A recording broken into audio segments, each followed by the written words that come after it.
ka-housekeeping. Afterward, nandito ako sa labas.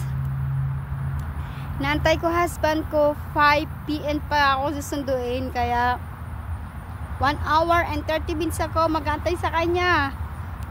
Hindi pa ako marunong mag-drive. Ito,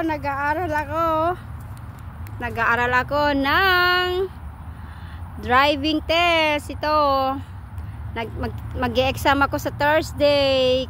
Gusto ko na matuto mag-drive. Mahirap po na hindi ka marunong mag-drive. Kaya ito, nag-aaral. Kaya I do my best. Hindi madali ang ano dito sa US. Kailangan talagang nakapokus ka. Pag-aralan mabuti lahat ng mga sign. Kaya nandito ako sa labas. Pag-aralan ko mabuti.